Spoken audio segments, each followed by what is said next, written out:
الحمد لله رب العالمين والعاقبة للمتقين والجنة للمؤمنين والنار للمنافقين. الحمد لله الذي جعلنا من المتمسكين بولاية علي بن أبي طالب وأولاده المعصومين.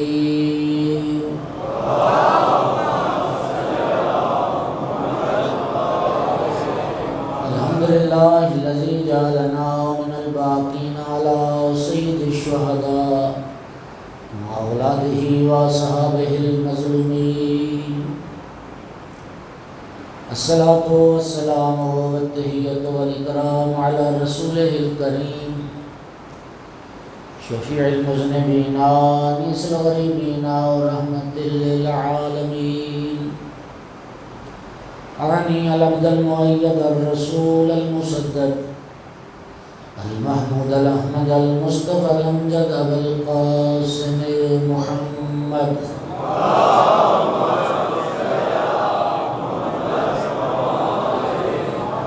ثم الصلاة والسلام والتحية والإكرام على آله الطيبين الطاهرين المعصومين المنتجبين المنتخبين المظلومين، واللعنة الدائمة على أعدائهم الملعونين من يوم عداوتهم إلى قيام يوم الدين وبعد يوم الدين. أما بعد، وقال سبحانه وتعالى في كتابه المجيد: بسم الله الرحمن الرحيم. يا أيها الذين آمنوا قوا أنفسكم وأهليكم نارا وقودها الناس والحجارة. صلوات.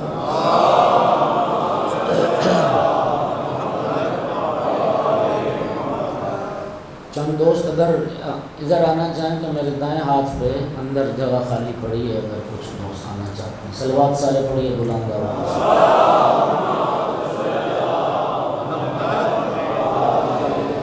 سورہ مبارکہ تحریم ہے، ارشاد پروردگار ہے: اے ایمان والو، اپنے آپ کو بھی جہنم کی آگ سے بچاؤ اور اپنے اہل و عیال کو بھی جہنم کی آگ سے بچاؤ کہ جس آگ کا ایندھن انسان اور پتھر ہے. عرض کیا تھا کہ اولاد کو، اہل و عیال کو، اپنے آپ کو بھی جہنم سے بچانا بڑا مشکل ہے، اور پھر اللہ پاک فرماتا ہے نہیں، اپنے ساتھ ساتھ اپنی اولاد کی بھی فکر کرو، اپنے اہل و عیال کو بھی جہنم سے بچانے کی فکر کرو. عرض کیا تھا تربیت اولاد کا معاملہ بڑا اہم معاملہ. ادبوا اولادکم، اپنی اولاد کو ادب سکھاؤ، ان کی پرورش کرو. ایک حدیث میں ہے کہ احب الاشغال تربیت الاطفال. اللہ پاک کو سب سے زیادہ جو مشغلہ پسند ہے وہ تربیت اولاد ہے. اولاد کی جو پرورش ہے جی، یہ رب کو بہت پسند ہے.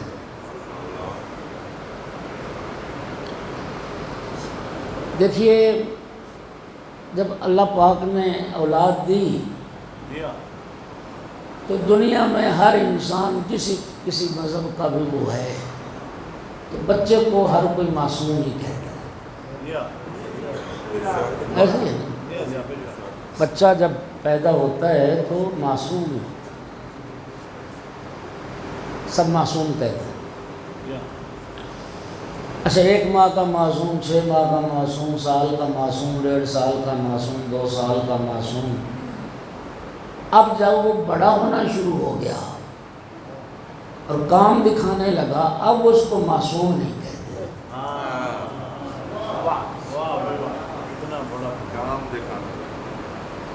ہاں جی، بچہ تو وہی تھا، کل سارے اس کو معصوم کہہ رہے تھے، اور آج اس کی حرکتوں کو رنگ دے کے کوئی معصوم نہیں کہتا. تو کہاں چلی گئی اس کی عصمت؟ کون لے گیا اس کی عصمت کو؟ وہ جو ہم تربیت نہ کر پائے، ہم جو وہ سنبھال نہ پائے، معاشرے کی ہوا فضا، ہماری عدم توجہ، اس نے اس کی عصمت چھین لی۔ یہ جو اتنی تاکید کی محمد و آل محمد علیہ السلام نے تربیت اولاد پر اور اسلام نے، اب ظاہر ہے میرا ساؤنڈ آہستہ آہستہ نیچے جانا ہے، تیرا ساؤنڈ بہتر ہونا چاہیے، تھوڑی سی آواز کھول ذرا، صلوات پڑھو ذرا سارے ذرا۔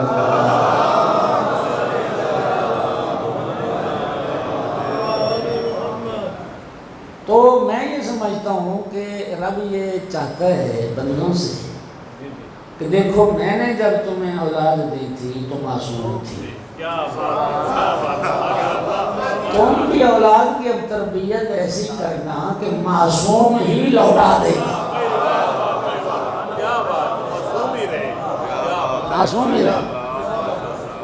لیکن بدقسمتی سے اللہ نے تو سب کو معصوم دیے، لیکن ہم معصوم بنا نہ سکے، لوٹا نہ سکے۔ اللہ کی کائنات میں ایک ہی گھرانہ ہے علی و بطول کا،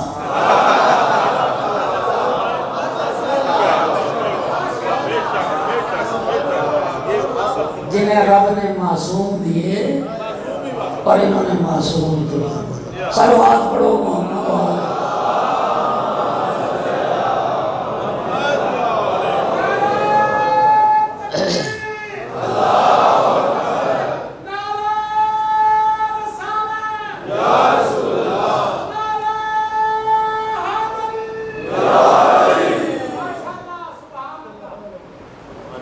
معصوم ہی لوٹا۔ حسن بصری نے بڑی خوبصورت بات سنا رہا ہوں، اور آج ہی سنا رہا ہوں، پہلے میں نے یعنی آج سے پہلے میں نے یہ نہیں پڑھی، کیونکہ میں نے صبح جو مطالعہ کیا تو اس میں آئی تو میں نے کہا کہ یہ قیمتی موتی آپ تک پہنچا۔ امام زین العابدین علیہ السلام کے سامنے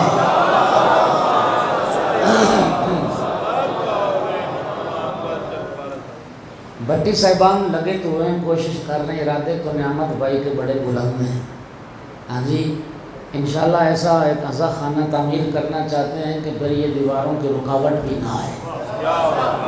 اللہ تعالیٰ ان کی توفیقات میں اضافہ فرمائے۔ ہاں جی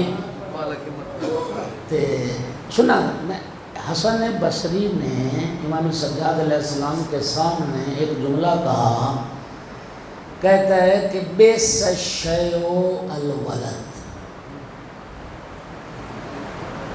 ان عاشا فقدنی و ان ماتا فحدنی۔ کہتا ہے مولا اولاد بھی کیسی بری ہے، زندہ رہتی ہے تو ماں باپ کو مشقت زحمت تکلیف میں ڈالتی ہے، مر جاتی ہے تو ماں باپ کو بھی مار ہی دیتی ہے، ماں باپ کو پھر جینے کا نہیں چھوڑتی۔ جی تو اولاد کیا بری ہے، زندہ ہے تو ماں باپ تکلیفیں اٹھاتے ہیں، زحمتیں برداشت کرتے ہیں، رنج اذیت، اور جب مر جائے اولاد تو پھر ماں باپ کی نا شخصیت کو ختم کر کے رکھ دیتی ہے اولاد۔ سرکار نے جملہ سنا، فرمایا تو غلط کہہ رہا ہے۔ نعم الشیء الولد ان عاشا فدعاء حاضر وَإِن مَاتَ فَشَفِيٌّ سابق۔ فرمایا بہترین شے اولاد ہے، بہترین شے اولاد ہے۔ اگر اولاد صالح زندہ ہے ہر وقت ماں باپ کے لیے دعائیں، نیک اولاد ہوتی ہے نا، لوگوں کے منہ سے دعا نکلتی ہے، اللہ تیرے ماں باپ پر رحم کرے، اللہ تیرے ماں باپ پر کرم کرے۔ کیسی اولاد؟ معاشرے کے حوالے کی، زندہ ہو تو دعائیں، اور اگر مر جائے تو ایک شفیع ہے جو پہلے رب کی بارگاہ میں بھیج دیا۔ قیامت کے دن وہ تمہارا بچہ شفیع ہے، شفیع۔ امام نے فرمایا اولاد تو بہترین شے ہے، مولا فرمایا بہترین شے۔ سرکار کی حدیث ہے کسی کا ایک بچہ فوت ہو گیا،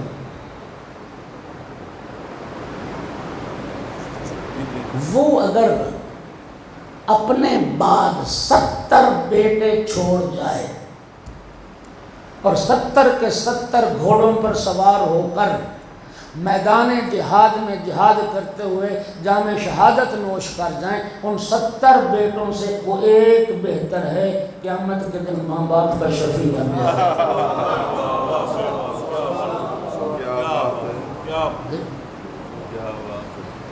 سرکار دو عالم نے فرمایا من سعادت المرء الولد الصالح، انسان کی سعادت، انسان کی خوش بختی، انسان کی خوش نصیبی نیک اولاد ہے۔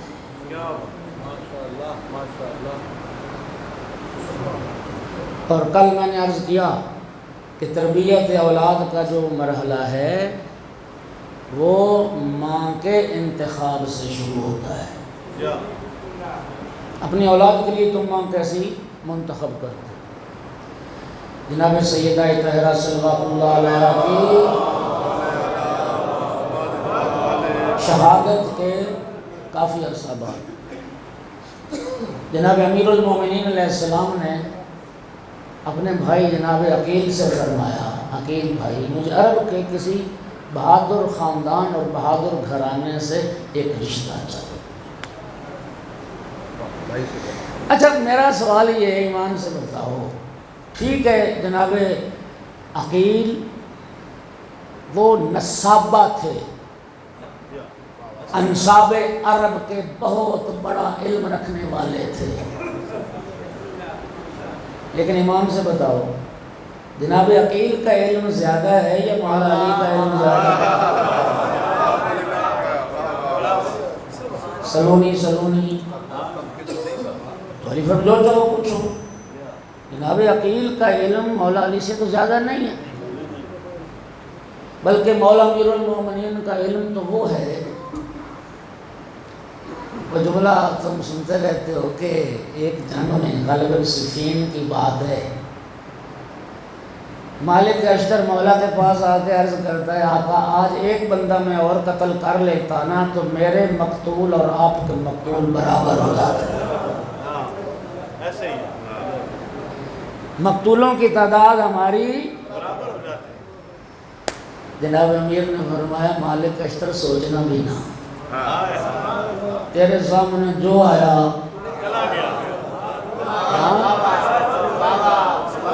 تیرے سامنے جو آیا تو نے اسے واصل جہنم کر دیا۔ علی کے سامنے آتا ہے نا قیامت تک میں دیکھتا ہوں اس کی صلب سے کوئی مومن تو نہیں ہوگا۔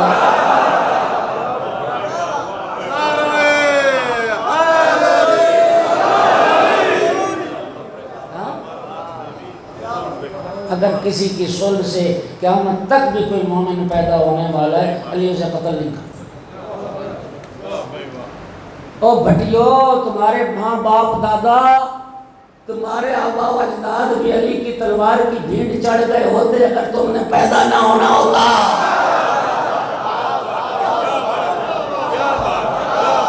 صلوات پڑھو محمد و آل محمد کے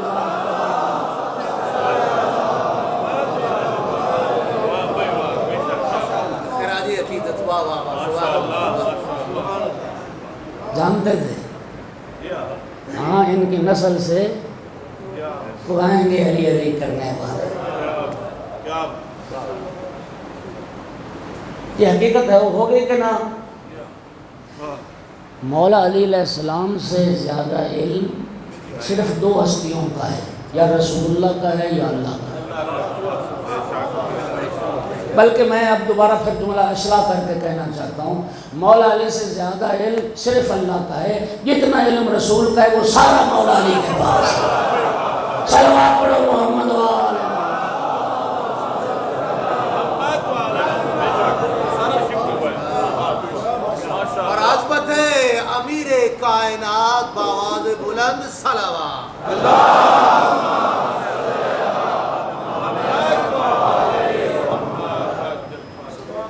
تو جناب عقیل سے کیوں فرمایا کہ مجھے ایک تلاش کر دو رشتہ؟ صرف اس موضوع کی اہمیت کو قیامت تک آنے والی نسلوں کے لیے محفوظ بنانا تھا۔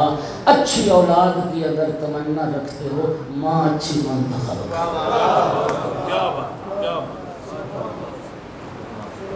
یہ جو معصوم سوال جواب کا انداز اختیار کرتے ہیں، پھر وہ حدیث تاریخ کا حصہ بنتا ہے، پھر وہ قیامت تک کے لیے نسلوں تک محفوظ ہو جاتا ہے۔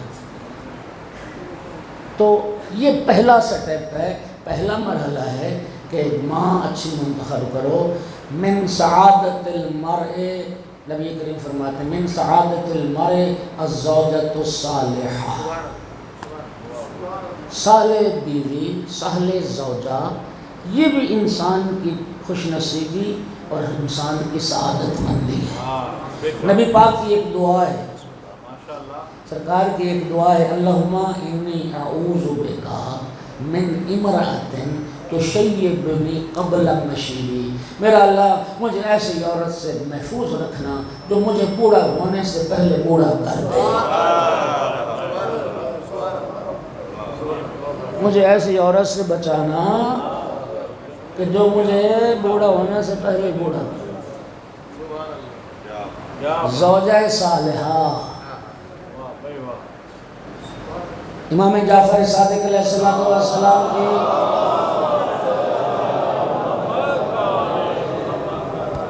مجموعہ ورام میں یہ حدیث موجود ہے، سنو ذرا، بڑے مرد بنے ہوتے۔ چھٹے امام نے فرمایا امرأۃ صالحۃ خیر من الف رجل غیر صالح، آقا فرماتے ہیں ایک نیک با کردار مستور 1000 بد کردار مردوں سے بھی افضل ہے۔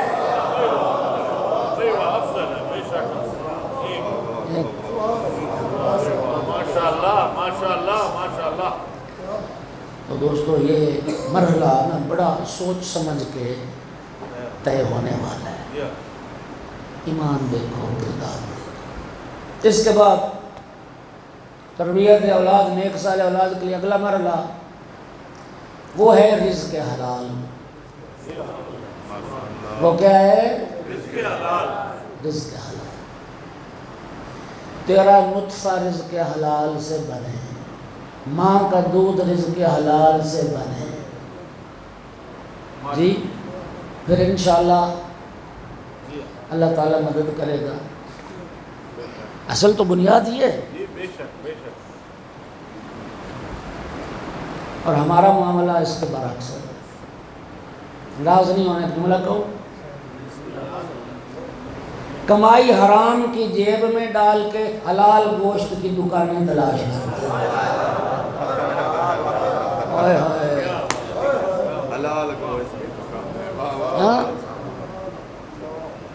پیسے رشوت کے، پیسے سود کے، پیسے حرام خوری کے، پیسے دھوکے کے، نجائز منافع خوری کے، دھونس دھاندلی کے۔ ابھی قربانی نہیں گزری، منڈیاں پھر رہا ہے، اچھا بکرا قربان کر، اب پیسے تیرے حرام کے ہیں، پھر سور کھا یا بکرا کھا، یہ کی بات ہے۔ تم کیا سمجھتے ہو صرف خنزیر حرام ہے؟ تم کیا سمجھتے ہو ہاں کہ خون حرام ہے، شراب حرام ہے، یہ چیزیں حرام ہیں؟ سود حرام نہیں ہے، رشوت حرام نہیں ہے، دھوکہ دہی حرام نہیں ہے، ناجائز منافع خوری حرام نہیں ہے، ملاوٹ حرام نہیں ہے۔ اس کی کمائی کہاں سے جائز ہے؟ اس کی کمائی کہاں سے جائز ہے؟ چوری کا مال حلال ہوتا ہے یا حرام ہوتا ہے؟ تو ہم کیا کر رہے ہیں؟ ڈاکے مار رہے ہیں، چوریاں کر رہے ہیں، خیانت کر رہے ہیں، ملاوٹ کر رہے ہیں، سود کھا رہے ہیں، رشوت کھا رہے ہیں۔ کوئی ایک ادارہ پاکستان میں بتا دو جہاں بغیر رشوت کا تمہارا کام ہوتا۔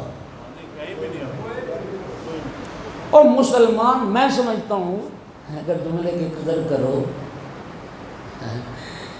اگر رشوت جائز بھی ہوتی نا تو شاید ہم پھر بھی اتنی شد و مد سے رشوت نہ لیتے جتنی حرام ہونے کے باوجود ہم رشوت شد و مد سے لے رہے ہیں۔ تمہیں تیرا ایک کام ہی نہیں ہوتا رشوت کے بعد.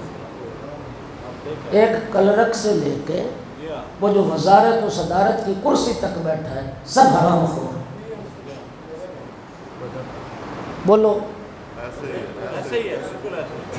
پھر کیا سمجھتے ہو حرام کھلا کھلا کے ولی اللہ پیدا ہوں گے؟ اور جب لقمہ حرام کا کھلایا تو اس ولی کہاں پیدا ہوگا؟ مجھے یہ بتائیے جو بیج کے گندم کاٹنے کی امید رکھنا حماقت نہیں؟ حرام کھلا کے حلال کی امید رکھنا حماقت نہیں؟ بنیادی تو نقطہ ہی ہے. قرآن پاک میں آیت سنو، قرآن پاک میں رب نے اپنے انبیاء سے خطاب کیا، یا ایھا الرسل، یا ایھا الرسل قلوا من الطیبات واعملوا عملا صالحا. اللہ اپنے رسولوں سے فرما رہا ہے پاکیزہ رزق کھانا پھر عمل صالح کرنا. قرآن کے لفظوں کی ترتیب میں بھی حکمت ہے. پہلے فرمایا رزق پاکیزہ کھاؤ، پھر فرمایا عمل صالح کرو. رب نے بتا دیا عمل صالح ہوتا ہی تب ہے جب رزق حلال ہوتا ہے. بے شک بے شک.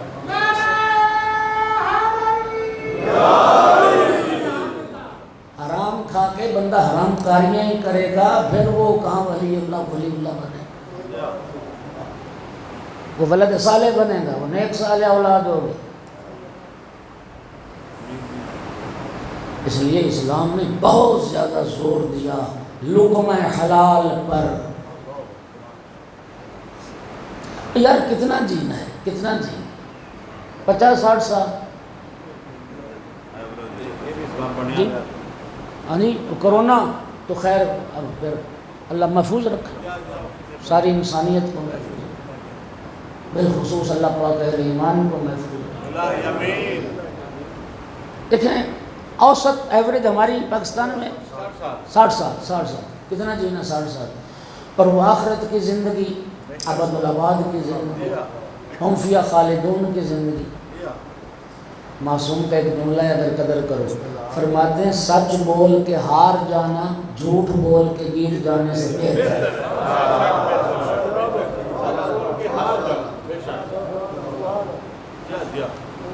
ہائے ہائے.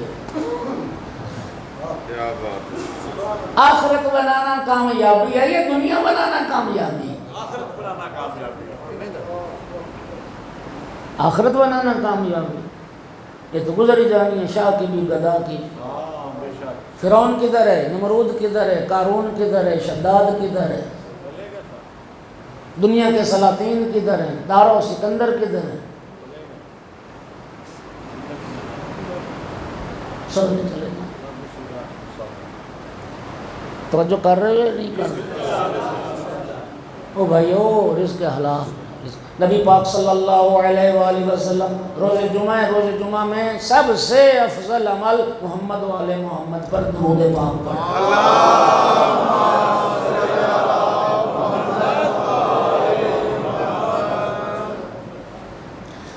آقا کے پاس ایک بندہ آیا، یا رسول اللہ آپ مجھے کوئی اسم اعظم بتا دیں. سرکار نے فرمایا کیوں؟ یا رسول اللہ میں چاہتا ہوں میں اسم اعظم ہوگا میرے پاس. جانتے ہو نا اسم اعظم؟ اسم اعظم ہو تو بندہ منزل کن فیکون پہ پہنچتا. میں جو دعا کروں گا اسم اعظم کے ذریعے میری ساری دعائیں پوری ہو جائیں گی. سرکار نے فرمایا غیر اللہ کی محبت دل سے نکال، لقمہ حلال کھا، پھر جس نام سے بھی رب کو پکارے گا وہی اسم اعظم بنے.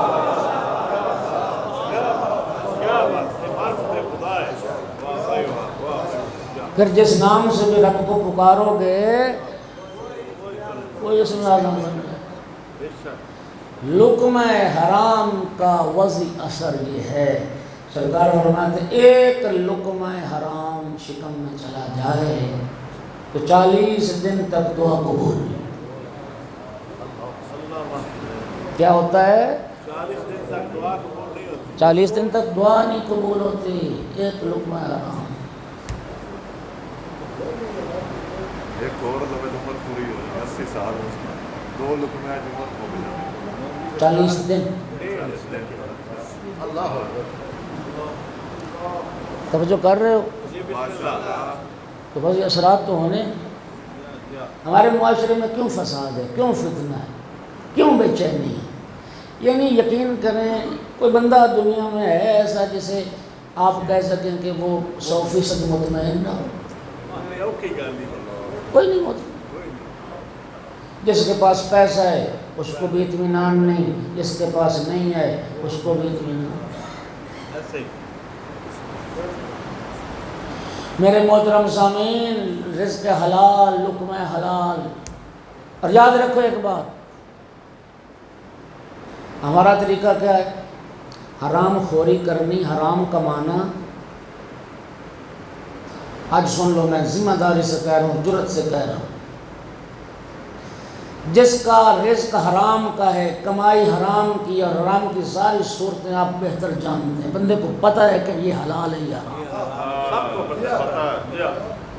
بڑا اچھی طرح جانتا ہے میرے لیے جائز کیا ہے اور ناجائز کیا ہے، سارا پتہ ہے. یاد رکھو، اگر تمہارا رزق حرام ہے تو حج کر، تو عمرہ کر، تو زیارت کر، تو اعتکاف بیٹھ، تو نوافل پڑھ، تو ماتم کر، عزاداریاں کر، کچھ قبول نہیں ہے اگر تیری کمائی حرام ہے. کیوں بلا؟ کیوں؟ اس لیے کہ اللہ رب العزت قرآن پاک میں فرماتا ہے انما یتقبل اللہ من المتقین. اللہ اعمال صرف متقین کے قبول کرتا ہے. حرام کھانے والا حرام خور ہوتا ہے، متقین نہیں ہوتا. صلوات پڑھو محمد و آلہ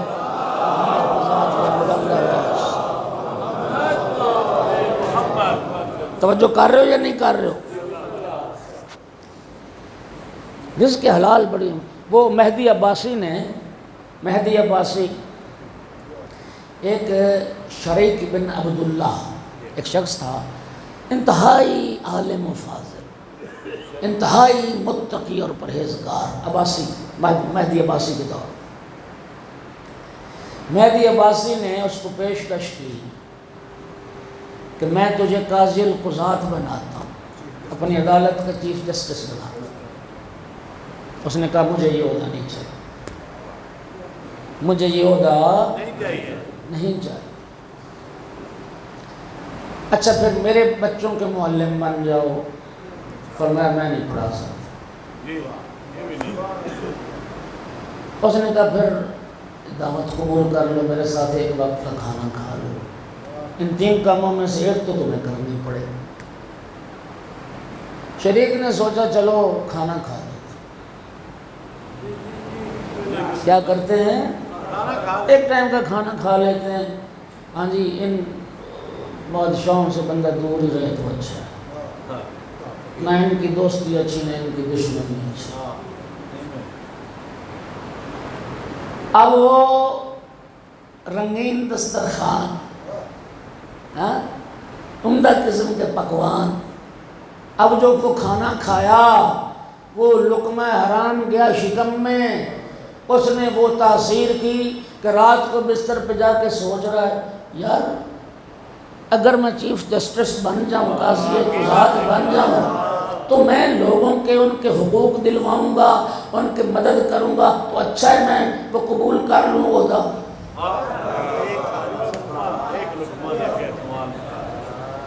قضاوت والا عہدہ بھی قبول کر لیا، بچوں کی وہ معلمی والا منصب بھی قبول کر لیا. یہ دکھاتا ہے لقمہ حرام. جہاں حرام ہے وہاں پھر کیا خیر پوچھنا. سمجھ آ رہی ہے بات کی؟ اللہ پاک آپ کو جزائے خیر عطا فرمائے. میرے دوستو، ہدایت کرنا کسی کی، رہبری کرنا کسی کی بڑی کمال کی بات ہے، لیکن اس کے لیے پہلے زمینہ تو فراہم کیا جائے. یقین کریں کسی کی ہدایت کا سبب بن جانا بڑے ہی کمال کی بات ہے۔ امام امیر المومنین علیہ السلام کو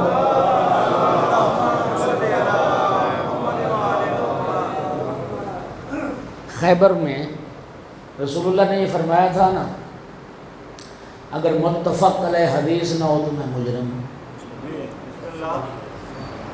رسول اللہ نے فرمایا تھا لَأُعْطِيَنَّ الرَّایَةَ غَدًا رَجُلًا قَرَّارًا غَیْرَ فَرَّارٍ۔ کل میں یہ لَأُعْطِيَنَّ بڑا موقت کلام ہے، تاکید لام تاکید کا، نون تاکید کا، وہ بھی ثقیلہ خفیفہ نہیں، اور فعل مضارع لَأُعْطِيَنَّ الرَّایَةَ غَدًا، کل میں ضرور بر ضرور علم دوں گا ایک مرد، اس مرد کی صفت کیا ہوگی؟ اگلی ساری صفات در حقیقت مرد کی ہی صفات ہیں۔ رجلاً کرارن، پلٹ پلٹ کے حملے کرے گا، غیر فرارن، قدم میدان سے اکھڑیں گے نہیں، میدان چھوڑ کے بھاگے گا نہیں۔ معلوم ہوا رسول اللہ کی نگاہ میں مرد ہوتا ہی وہ ہے جو میدان سے بھاگ نہ جائے۔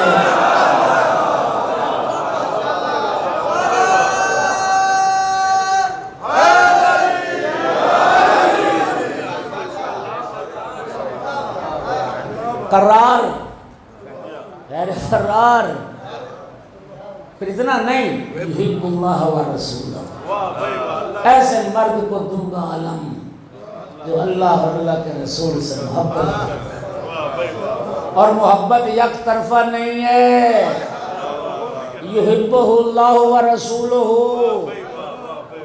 اللہ اور اللہ کا رسول بھی اس سے محبت کرتے ہیں۔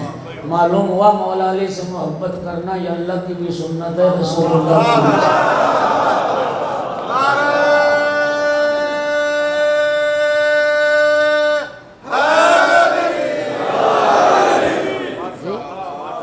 اور ایسے کو علم عطا کروں گا یفتح اللہ علی یدہ، جس کے ہاتھ میں اللہ فتح تھا، علم عطا کیا۔ امیر المومنین گھوڑے پہ سوار ہوئے اور چلنے لگے جب قلعہ خیبر کی طرف، اس وقت سرکار نے فرمایا، اور یہ فریقین کے حدیث موجود ہے، یا علی لَإِنْ يَهْدِ اللَّهُ بِكَ رَجُلًا وَاحِدًا خَيْرٌ لَكَ مِمَّا طَلَعَتْ عَلَيْهِ الشَّمْسُ۔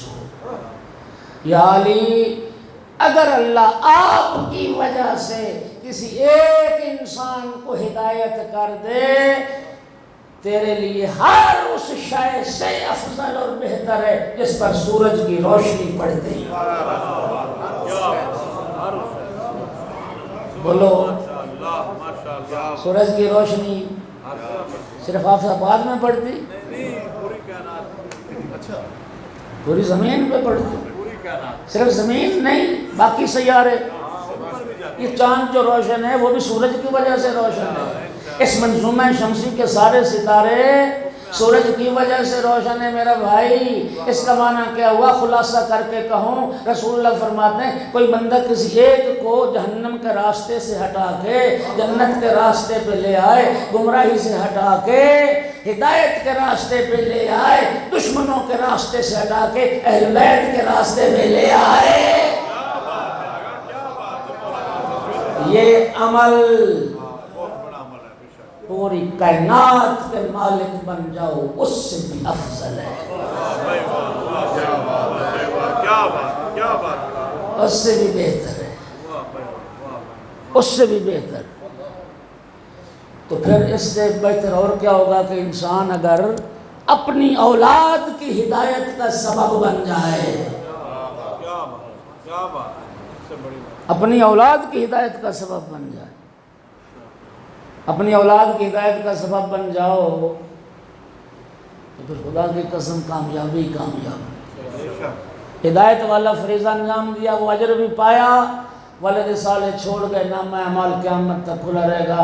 جب تک اولاد تمہاری وہ نیکی کرتی رہے گی، تیرے نامہ اعمال میں نیکیاں، لیکن رزق حلال تو پہلے کھلاؤ۔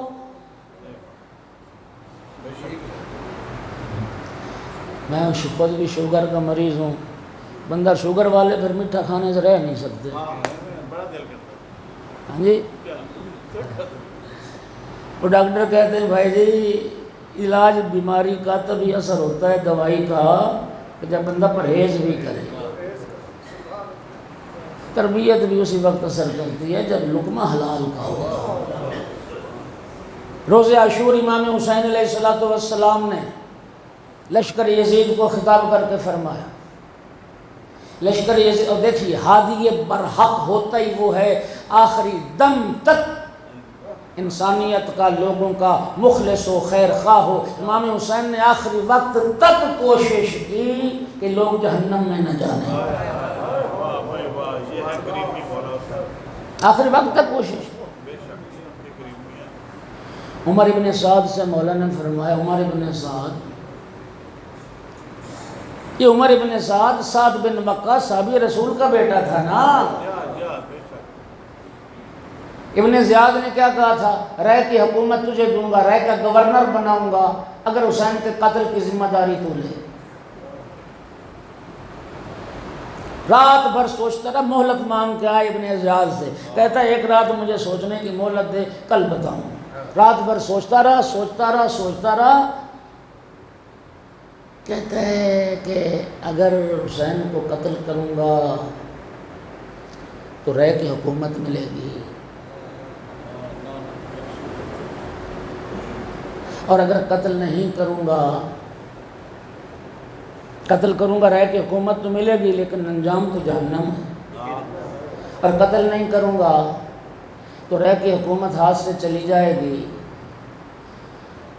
فیصلہ کیا کیا سنیے. جب بدبختی کسی کو گھیرتی ہے کہنے لگا رائے کی حکومت نقد ہے جنت ادھار ہے.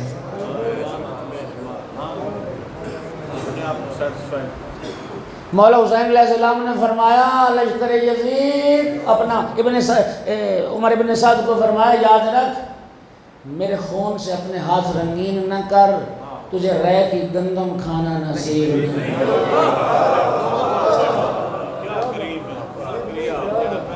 میرے خون سے اپنے ہاتھ رنگین نہ کر رائے کی گندم کھانا نصیب نہیں. بدبخت تھا نا بدبخت. طنز کیا جواب امام کو جو دیا نا طنز کیا. کہتے کوئی بات نہیں فرزند رسول میں گندم نہیں کھاؤں گا میں جو کھا لوں. کدھر گیا آج ابن زیاد کدھر گیا آج ابن سعد کدھر گیا عمر ابن سعد. اور جو مولا نے فرمایا وہی ہوا. جنت بھی برباد کر دی جہنم کا حقدار ہو گیا. رائے کی حکومت بھی نہ ملی. مل بھی جاتی تو کتنا عرصہ حکمران نہیں کرتا. بولو کتنا بدبخت تھا. یہ ہوتے ہیں گھاٹے کے سودے. وارث جنت کہہ رہا میں تجھے جنت لکھ دیتا ہوں. وارث جنت کہہ رہا میں جنت لکھ دیتا ہوں. اس کے نہیں مجھے جنت نہیں مجھے رائے کی حکومت چاہیے. اور رائے کی حکومت بھی نہ ملی. ہادی ہوتا وہ ہے آخری وقت تک کوشش کی. حاکم شام کو مولا علی نے خط لکھا. اس میں جملے مولا علی کے پڑھ لینا. فرماتے ہیں میں آخری وقت تک تجھے نصیحت کرتا رہوں گا اگرچہ مجھے پتہ ہے کہ میری نصیحت کا تجھ پر کوئی اثر لیکن ہادی کا تو فریضہ ہے نا. روز عاشور لشکر یزید کو اتمام حجت کرتے رہے. امام حسین بار بار کوشش کرتے رہے کہ اس سب سے عظیم گناہ کی یہ میرے نانا کی امت مرتکب نہ ہونے پائے. میرے خون میں ہاتھ رنگین نہ کرے. کوشش کی اس گناہ سے بچ جائیں. اور مولا نے فرمایا لشکر یزید میں یہ بھی جانتا ہوں کہ میری باتیں تم پر اثر نہیں کریں گی. کیوں نہیں کریں گی؟ لَأَنَّ بُطُونَكُمْ مُوَلِّيَةٌ مِنَ الْحَرَامِ تمہارے شکم حرام سے بھرے ہوئے ہیں. اگر تمہاری غذا حلال ہوتی تو لقمہ حلال اگر تم کھاتے ہوتے نا تو پھر امام کا کلام تم پر اثر. اس سے ایک بہت اور بات ثابت ہوئی. اگر لقمہ حرام کا ہو تو پھر نہ کلام خدا اثر کرتا ہے نہ کلام رسول اثر کرتا ہے نہ کلام. ایک صلوات پڑھ دو سارے حضرات. اچھا اچھی زوجہ کا انتخاب ہو گیا، بچے کی ولادت، وہ تفصیلات جو بھائی بتا رہے ہیں تفصیلات ہیں۔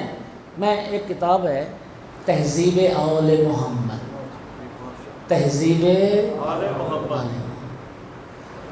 اہل بیت کے دروازے پر اگر آ گئے ہو، ولایت اہل بیت کو قبول کر لیے ہیں۔ ایک بات اور سن لو، مولا علی اور آل رسول کی ولایت انہیں بتاؤ جنہوں نے ابھی تک ولایت کو قبول نہیں کیا، اور جو پڑھ چکے ہیں علی ولی اللہ انہیں مولا علی اور آل رسول کی سیرت بتاؤ۔ انہیں آل رسول کی تہذیب سکھا۔ علامہ مجلسی کی وہ کتاب ہے حلیت المتقین، اردو میں جو ترجمہ ہے اس کا نام ہے تہذیب آل محمد۔ اس میں یہ کتاب خدا کے لیے خرید لو، تہذیب آل محمد۔ تمام زندگی کے دستورات، ہدایت، رہنمائی اس میں موجود۔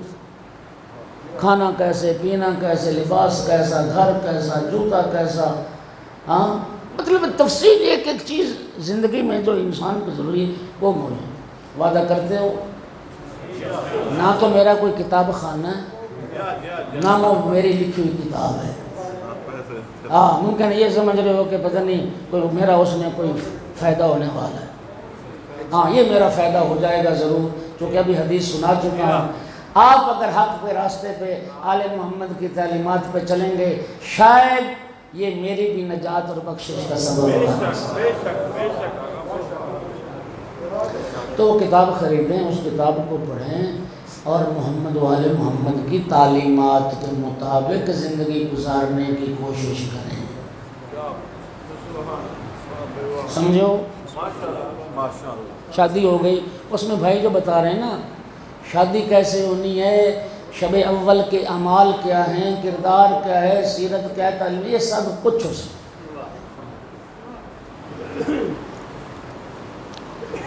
بچے کی ولادت ہوگی، بچہ ماں کے جب شکم میں ہوتا ہے نا 4 مہینہ جب اس کی مدت حمل کی پوری ہو جاتی ہے تو بچے کی تخلیق کامل ہو جاتی ہے اور روح داخل ہو جاتی ہے۔ قرآن کہتا ہے اور سائنس کہتی ہے اور واضح سی بات ہے، کامل جب تخلیق ہو جاتی ہے بچے کی، سب سے پہلی حس اور قوت بچے کی جو ماں کے شکم میں کام کرنا شروع کر دیتی وہ سماعت۔ بچہ آوازیں سننے لگ جاتا ہے ماں کے شکم میں۔ اب یہ ماں پر منحصر ہے، قرآن سناتی ہے یا گانے سناتی ہے، کون سی آوازیں سناتی؟ بچے کی ولادت ہو گئی، اب شریعت کیا کہتی ہے؟ شریعت کہتی ہے بچے کی ولادت کے بعد سب سے پہلی آواز بچے کی سماعت سے اللہ کی کبریائی کی ٹکرائے۔ جو مستورات ماں کے پاس ہوتی ہیں نا بچے کی ولادت کے وقت، حکم ہے کہ وہ کوئی گفتگو نہ کریں۔ سب سے پہلے بچے کی ولادت کے بعد اس کے دائیں کان میں ساتوں اذان کہی جائے اور بائیں کان میں اقامت۔ سب سے پہلے اللہ کی کبریائی کی، سرکار کی رسالت کی، توحید کے خالق اکبر کی توحید کی، مولا امیر المومنین کی ولایت کی گواہی آواز اس نو مولود کے کانوں تک جائے۔ ایک اور بات سنو، یہ دنیا کی واحد اذان و اقامت ہے جس کے بعد نماز نہیں ہے۔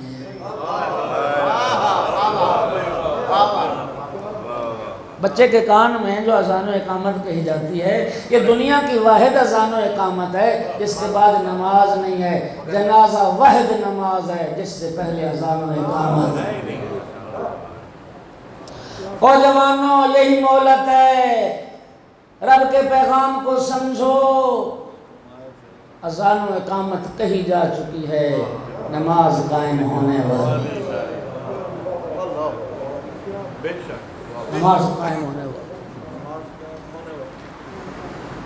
جی اذان و اقامت، اللہ کی کبریائی کی آواز بچے کی سماعت سے ٹکرائے، وقت تیزی سے گزر رہا ہے.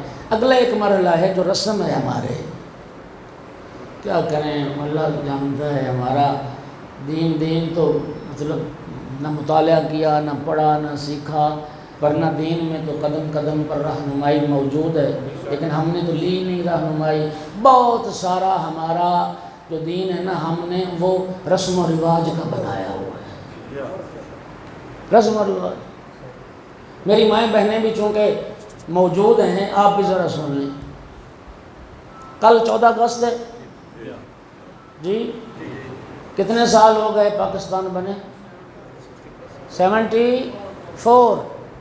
74واں یوم آزادی ہے کل 14 اگست. یعنی 74 سال کل پورے ہو جائیں گے پاکستان کو آزاد ہوئے، مرز وجود میں آئے.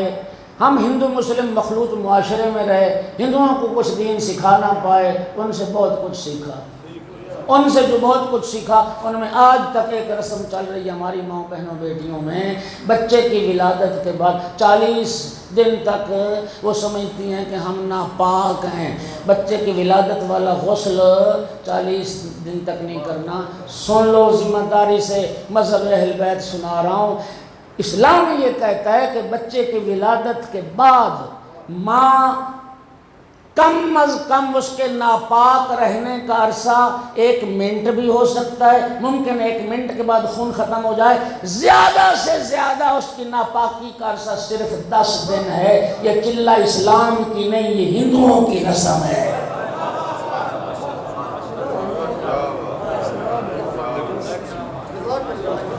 اور میری ماؤں بہنوں بیٹیوں، تم ہندوؤں کی مقلد نہیں ہو، تم تو کنیزان حضرت فاطمہ زہرا ہو.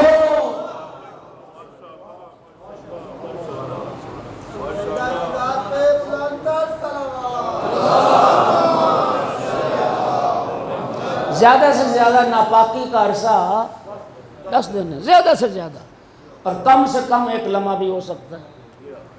شریعت کہتی ہے اگر 10 دن تو ناپاک رہی ہے نا، 10 دن کے بعد غسل کر.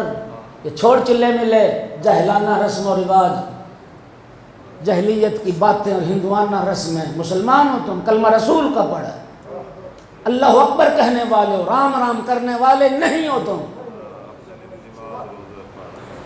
غسل کرے، پاکیزہ ہو جائے، اپنے مسلح عبادت کو سنبھالے. 40 دن تک پاک ہی نہیں ہو. کیا کریں؟ اگلا جو مرحلہ آتا ہے، ہماری ایک رسم ہے، وہ گھٹی کی رسم. گھٹی دیتے ہیں نا. اچھا، ہمارے معاشرے میں لوگ کہتے ہیں کہ گھٹی دینے والے کا بھی بچے کا اثر ہوتا ہے. کہ بچہ ذرا غسیلہ جوان نکلے نا، وہ کہتے ہیں اس لیے غصہ کرتا ہے، چاچے نے گھٹی دی تھی وہ بھی بڑا غصہ کرتا ہے. بولو. میرے خاندان میں 1-2 موارد ہوئے، جی شراج صاحب آپ گھٹی دیں. میں نے کہا بھائی میں تو گھٹی نہیں دوں گا. کل کو گندا نکلا مجھے ہی کہو گے اخلاق شرازی کی گھٹی تھی.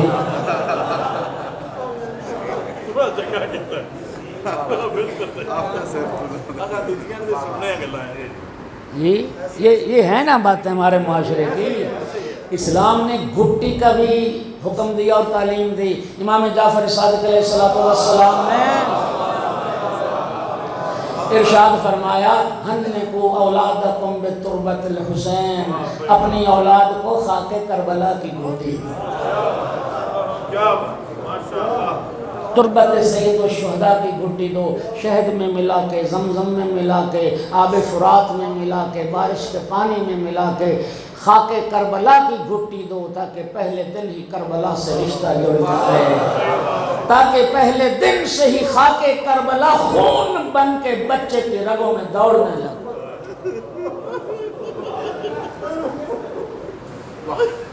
28 رجب کو مدینہ چھوڑا، 3 شعبان مکہ پہنچے، 8 ذی الحج کو یوم ترویہ امام حسین نے مکہ چھوڑا. مسلمان حج کا احرام باندھ کر مینا و عرفات جا رہے تھے. کعبے کا وارث مکہ چھوڑ کے جا رہا تھا اور فرما کے جا رہے تھے. کیوں نہ حج پڑھا امام حسین نے؟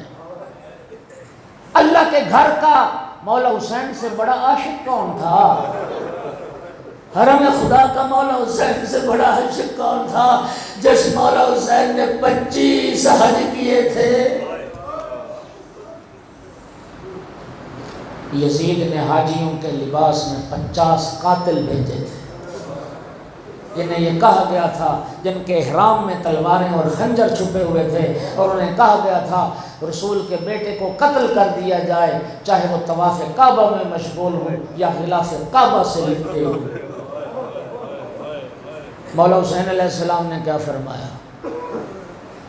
فرمایا مجھے حدود حرم سے ایک بلشت باہر قتل ہونا منظور ہے، لیکن میں نہیں چاہتا کہ میرے خون سے اللہ کے گھر کی حرمت پامال ہو۔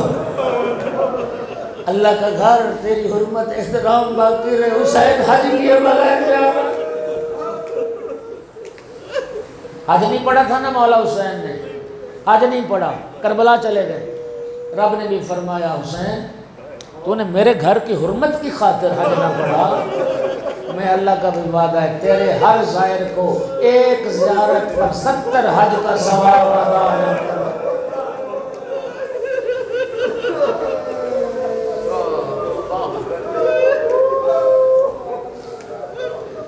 منزل شراف پر مظلوم کا قافلہ پہنچا۔ منزل شراف وہ منزل تھی جہاں ٹھنڈے میٹھے پانی کے بڑے چشمے تھے، پانی کی فراوانی تھی۔ منزل شراف سے نکلنے لگے، فرمایا عباس بھائی جتنا پانی ذخیرہ کر سکتے ہو کر، برتن مشکیزیں سب پر کر لو۔ آقا ہمارے پاس ضرورت کا وافر پانی، کئی اونٹ تھے جن پہ مشکیزیں تھے لگے۔ فرمایا عباس عنقریب ہمیں ضرورت پیش آئے گی، ہمیں زیادہ سے زیادہ پانی چاہیے۔ مشکیزیں پر ہو گئے، مظلوم کا قافلہ چلا۔ منزل ذو حسم سے پہلے مولا کے ایک صحابی نے نعرہ تکبیر بلند کیا، اللہ اکبر۔ سرکار نے بھی فرمایا اللہ اکبر، لیکن اس وقت تکبیر بلند کرنے کا مقصد آقا ہم آبادی کے قریب آ گئے، وہ سامنے نخلستان نظر آ رہا ہے۔ ایک صحابی کہتا ہے مولا میں ان راستوں سے واقف ہوں، یہاں پر کوئی آبادی نہیں ہے، کوئی نخلستان نہیں۔ مولا نے فرمایا ہاں تم سچ کہتے ہو، غور سے دیکھو کیا ہے۔ غور سے دیکھا تو کھجوروں کی شاخیں نہیں تھی، نیزے لہرا رہے تھے۔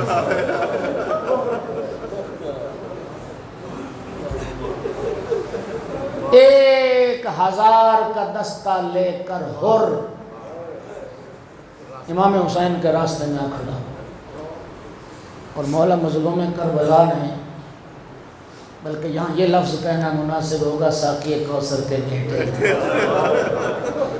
جب دیکھا نا کہ حر کا لشکر پیاسا ہے اور شدت پیاس سے جانوروں کی زبانیں نکلی ہوئی ہیں، اپنے ساتھیوں کو حکم دیا حر کے لشکر کو سیراب کرو۔ لشکر حر کا ایک سپاہی یہ کہتا میں سب سے آخر میں تھا، امام حسین کے ساتھی حر کے لشکر کو سیراب کر رہے تھے، کہتا میں سب سے آخر میں تھا، اور میں اتنا پیاسا تھا کہ پیاس کی وجہ سے مجھ پہ کپک بھی تاری تھی، اور میں سوچ رہا تھا کہ اگر اسی ترتیب سے پانی پلایا جاتا رہا مجھ تک پانی پہنچنے سے پہلے میں مر جاؤں۔ کہتا یہ خیال میرے دل میں آیا، میری آنکھوں کے سامنے اندھیرا تھا، دوسرے لمحے میں نے جو آنکھیں کھولی نا کریم کربلا مشکیزہ لے کر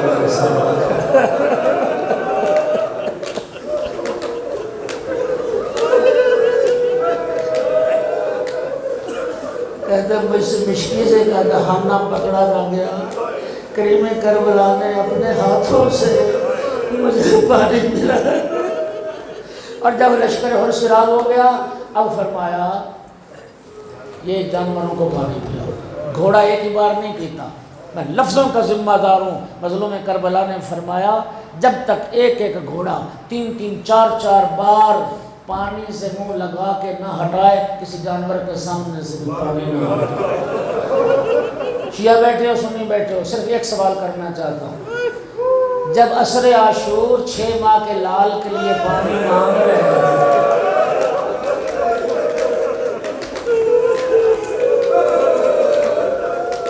کوئی نہ تھا ان میں؟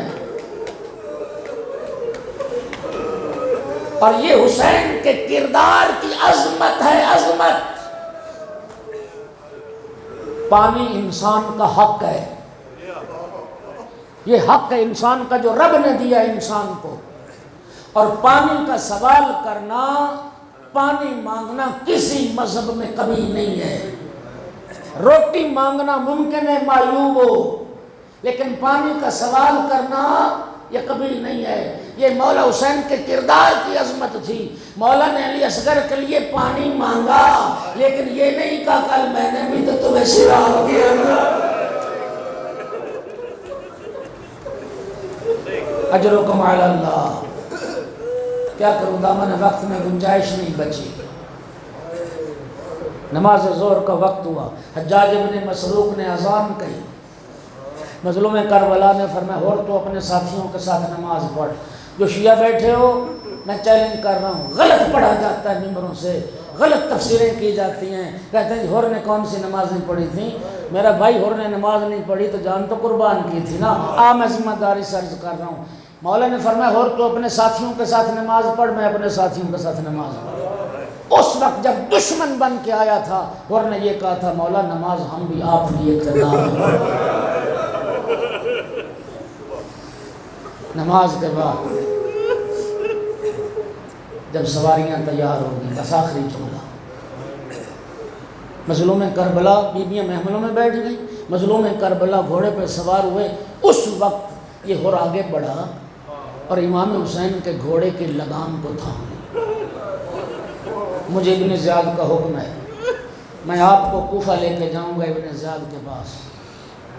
عرب میں یہ بہت بڑی یہ گستاخی ہوتی تھی، کسی کے گھوڑے کی لگام پکڑنا یعنی کسی کے گریبان میں ہاتھ ڈالنا۔ جب لجام فرس میں ہاتھ ڈالا، میرے مولا نے فرمایا سکلت کا امو کا یا ہر تیری ماں تیرے غم میں بیٹھے، تیری یہ جرت کہ تو میرے گھوڑے کی لگام پکڑے۔ اس وقت ہر کہتا ہے رسول کا بیٹا، اگر پورے عرب میں کسی نے اس طرح سے مجھے بات کی ہوتی اور اس طرح سے میری ماں کا نام لیا ہوتا میں ویسا ہی جواب دیتا، لیکن میں کیا کروں، آپ کی ماں تو فاطمہ زہرا، آپ کی ماں کو فاطمہ زہرا ہے، میں سوائے خیر کے ان کا نام لے نہیں سکتا۔ عزاداروں جنہوں نے واقعات کربلا کا تجزیہ کیا، اور دشمن تھا، سپہ سالار تھا، آخر مولا حسین پہ جان قربان کرنے کی سعادت نصیب ہوئی کیسے؟ لکھتے ہیں یہ ہور کو ساری سعادت صرف اسی وجہ سے ملی تھی، ہور نے حسین کی ماں کا احترام کیا۔